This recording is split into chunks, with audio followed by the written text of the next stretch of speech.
अस्सलामु अलैकुम वरहमतुल्लाहि वबरकातुहू। आज हम इंग्लिश ग्रामर पढ़ेंगे और जो हमने होमवर्क दिया था उसको डिस्कस करेंगे। सबसे पहले हम सेंटेंसेस को देख लेते हैं। सेंटेंसेस क्या थे हमारे, जो मैंने कल दिए थे आपको। वह खाना नहीं खाता है, वह खाना नहीं खाता है पहला सेंटेंस था। और वह क्या है, सब्जेक्ट, यानी कि उसके लिए ही। अब नेगेटिव सेंटेंस है तो डू या डज में से कोई एक आएगा, तो डज आएगा, क्योंकि डज लगता है किसके, सिंगुलर सब्जेक्ट के साथ। He does not eat food, वो खाना नहीं खाता है। ईट फूड, क्लियर हुई बात। चलिए नेक्स्ट देखते हैं सेंटेंस नंबर 2। सेंटेंस नंबर 2, मैं घर नहीं जाता हूं। सबसे पहले आई क्या है, सब्जेक्ट। मैं घर नहीं जाता हूं नेगेटिव सेंटेंस है, यानी आई डू या डज। डू, क्योंकि आई क्या है, प्लूरल सब्जेक्ट है। आई डू नॉट, ये याद रखिए। डू नॉट को हम, do not is equal to क्या रहेगा, इसको हम क्या लिख सकते हैं, डोंट। ठीक, और इसी की तरह हम क्या लिख सकते हैं, डज नॉट को हम लिख सकते हैं डजंट। यानी हम इनको बोल भी सकते हैं और लिख भी सकते हैं। डू नॉट को हम लिख सकते हैं डोंट और डज नॉट को डजंट। क्लियर। चलिए, I do not go home. अब आप कहेंगे सर गो के बाद आप टू क्यों नहीं लगा रहे, है ना।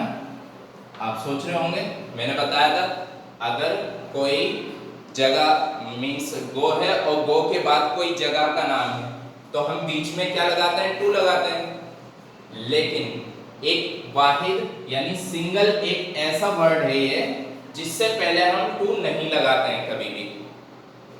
यानी टू से पहले कभी भी हम, होम से पहले कभी भी हम टू इस्तेमाल नहीं करते हैं। बाकी कोई भी जगह हो, यानी गो के बाद कोई भी जगह का नाम हो, उससे पहले हम टू का इस्तेमाल करते हैं। चलिए मैं आपको टू के बारे में एक वीडियो सेंड करूंगा जिसमें आपको मालूम होगा टू कहाँ लगाते हैं और कहाँ नहीं लगाते हैं। ठीक है, आप उस वीडियो को ध्यान से देखिएगा, कहाँ टू हम लगाएंगे और कहाँ टू हम नहीं लगाएंगे। आगे बढ़ते हैं। Sentence number 3। सेंटेंस नंबर 3 है वह पूछता है।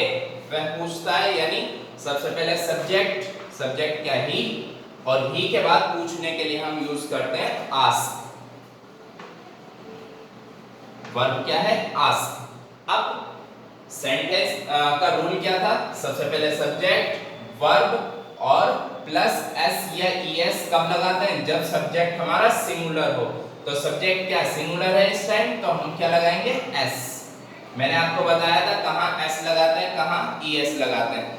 एक वीडियो सेंड की थी मैंने आपको, ठीक है।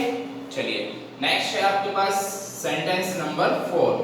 4 में क्या है, 4 में है वह क्यों नहीं पूछता है। अब ये आपका सेंटेंस कौन सा है, सेंटेंस है आपका double interrogative sentence. Double interrogative sentence में सबसे पहले हम WH वर्ड लिखते हैं, वह क्यों नहीं पूछता है। क्यों के लिए हम वाई का यूज करेंगे सबसे पहले, और उसके बाद डू या डज, क्योंकि हमारा आगे का सेंटेंस कैसा बनता है, इंट्रोगेटिव बनता है। डबल इंट्रोगेटिव सेंटेंस में WH वर्ड के बाद पूरा सेंटेंस हमारा इंट्रोगेटिव बनता है। तो इंट्रोगेटिव में हम क्या करेंगे, डू या डज आगे लाएंगे, तो डज को लाना है, ठीक है। और डज के बाद हम सब्जेक्ट लिखते हैं।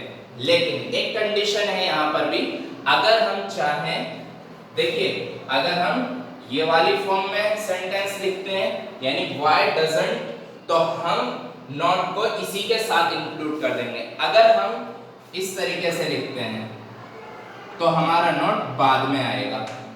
बात समझ में आ रही है। अगर हम पूरा करके लिखते हैं। मान लीजिए हम लिखते हैं डजंट,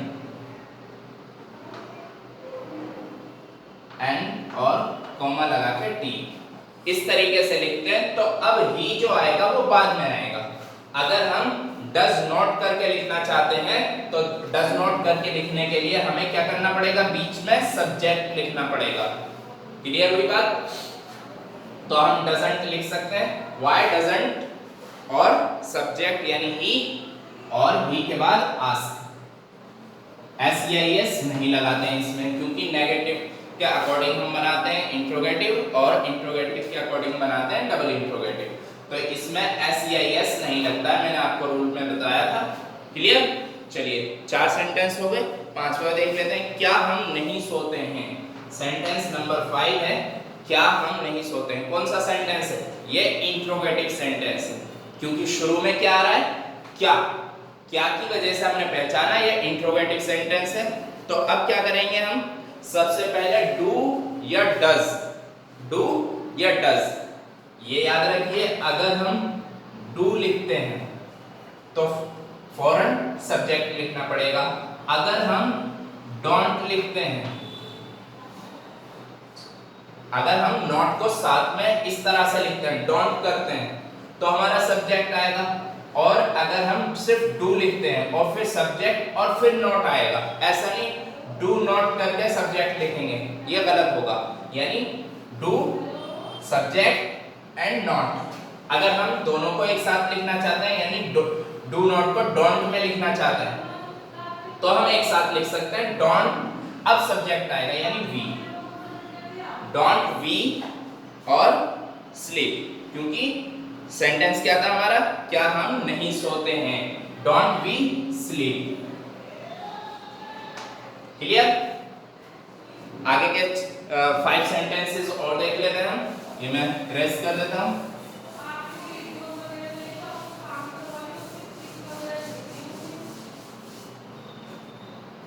सेंटेंस नंबर 6 है, क्या वो आता है। सेंटेंस नंबर 6, क्या वो आता है। तो सबसे पहले हेल्पिंग वर्ब आएगी, उसके बाद सब्जेक्ट। तो हेल्पिंग वर्ब क्या है, वह के लिए डज, डज ही, और क्या वह आता है, डज ही कम, और साथ में question mark, does he come question mark. Clear? Sentence number 7 देखते हैं। सेंटेंस नंबर 7 है, वह यहाँ क्यों नहीं आता है, वह यहाँ क्यों नहीं आता है। सेम वही कंडीशन है। अब क्यों यानी कि व्हाई, सबसे पहले WH वर्ड, सबसे पहले WH वर्ड आया व्हाई, और व्हाई के बाद हम अगर डज नॉट को एक साथ लिखते हैं यानी डजंट लिखते हैं तो डजंट आएगा। यानी एक बार मैं दोनों तरह के सेंटेंस लिख देता हूं। डजंट कभी आपको समझ में ना आ रहा हो इसलिए मैं दोनों तरह से लिख देता हूं। डजंट, व्हाई डजंट, सेंटेंस था हमारा वह यहाँ क्यों नहीं आता है। Why doesn't he come here, why doesn't he come here. Clear? अब इसी सेंटेंस को हम किस तरह और लिख सकते हैं, व्हाई, व्हाई, अब डज नॉट को हम अलग अलग करना चाहते हैं यानी डज, और डज के बाद अब हम नॉट नहीं लिखेंगे बल्कि ही लिखेंगे, और ही के बाद नॉट लिखेंगे, और फिर कम हियर। यानी अगर हम डजंट एक साथ लिखते हैं तो वो सब्जेक्ट से पहले आएंगे। अगर हम डज नॉट को अलग अलग करते हैं तो ही बीच में एंटर करेगा, यानी why does he not come here. और अगर हमें एक साथ पढ़ते हैं मींस डजंट पढ़ना चाहते हैं, why doesn't he come here. Clear हुई बात? चलिए नेक्स्ट देखते हैं। अब इसमें से हम दोनों में से कोई भी यूज कर सकते हैं, ठीक। Why doesn't he come here, तो वह यहां क्यों नहीं आता है, और ये क्या है, क्वेश्चन है। क्लियर? और फिर सेंटेंस नंबर 7 के बाद 8 है, वह क्रिकेट खेलते हैं, वह क्रिकेट खेलते हैं, वह क्रिकेट खेलते हैं।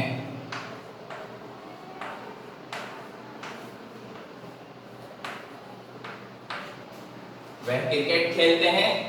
ते हैं से मालूम हो रहा है हमें ये एक से ज्यादा है। अगर हम कहते हैं वे क्रिकेट खेलता है तो हमें मालूम होता वो सिंगल पर्सन है। तो अभी हमारे लिए ये क्या है, प्लूरल सब्जेक्ट है, यानी कि हम वह के लिए क्या यूज करेंगे, दे का यूज करेंगे। दे का यूज इसलिए करेंगे क्योंकि ये प्लूरल सब्जेक्ट है। अगर सिंगुलर होता तो हम क्या यूज करते, ही का यूज करते। क्लियर। तो अभी ये क्या है, हमारा प्लूरल सब्जेक्ट है यानी दे, THEY दे। और दे के बाद वह क्रिकेट खेलते हैं, अब क्या आएगी, वर्ब यानी कि प्ले। और प्ले के साथ SEIS लगेगा या नहीं, नहीं, क्योंकि ये प्लूरल सब्जेक्ट है। तो दे, प्ले और आखिर में क्रिकेट।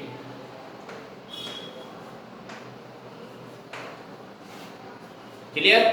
They play cricket. ये हिंदी नहीं लिख रहे थे हम, हिंदी लिख दी, चलिए कोई नहीं। तो हमारा सेंटेंस नंबर 8 हो गया ये, दे प्ले क्रिकेट। और फिर 8 के बाद 9 हम पढ़ाई करते हैं। बहुत इजी सेंटेंस, हम पढ़ाई करते हैं। वी स्टडी, वी स्टडी, और कुछ भी नहीं। फॉर्मूला क्या है हमारा, सबसे पहले सब्जेक्ट और फिर सब्जेक्ट के बाद वर्ब की फर्स्ट फॉर्म। और अगर सब्जेक्ट हमारा सिंगुलर हो तो SEIS। अभी हमारा सब्जेक्ट क्या है, प्लूरल सब्जेक्ट है, तो हम क्या यूज करेंगे, वी स्टडी से। अगर हमारा सब्जेक्ट क्या होता, अगर हमारा subject he she name it में से कोई सा होता तो हम इसको Y को IES में बदल देते, स्टडीज। बात समझ में आ रही। चलिए नेक्स्ट देखते हैं नंबर 10। नंबर 10 में लिखा है वह क्यों पढ़ता है, वह क्यों पढ़ता है। तो ये क्या है, डबल इंट्रोगेटिव सेंटेंस है। और डबल इंट्रोगेटिव सेंटेंस में हम सबसे पहले WH वर्ड यूज करेंगे यानी कि why, और why के बाद अब हम हेल्पिंग वर्ब यानी कि डज, और डज के बाद सब्जेक्ट यानी कि ही, और क्या करता है वो, स्टडी यानी पढ़ाई। Question mark, why does he study, वो क्यों पढ़ता है। क्लियर हुए। ये हमारे सेंटेंसेस थे जो हमने कल होमवर्क में करने थे। जिन बच्चों ने किए हैं वो अपना चेक कर लें, और जिन बच्चों ने नहीं किए थे उनकी हमारे यहाँ अटेंडेंस नहीं लग रही है।